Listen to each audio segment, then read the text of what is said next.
नमस्कार, प्रणाम। कैसे हैं आप सब?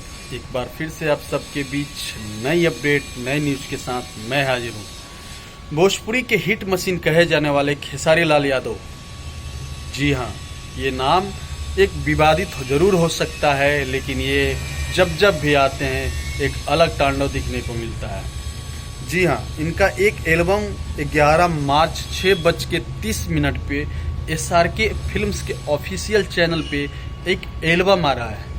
वो वीडियो डायरेक्ट होगा, जिस एल्बम का नाम है खेसरिया आवारा नहीं है, जिसका गीतकार हैं सोनू सुधाकर जी।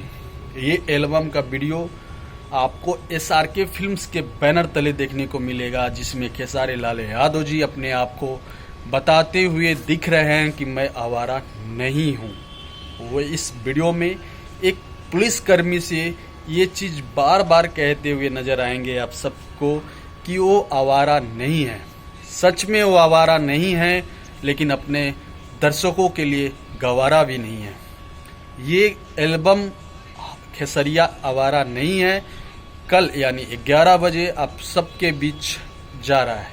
आप सब ऐसे ही प्यार, दुलार और आशीर्वाद इस गायक खेसारी लाल यादव जी को अपना दें।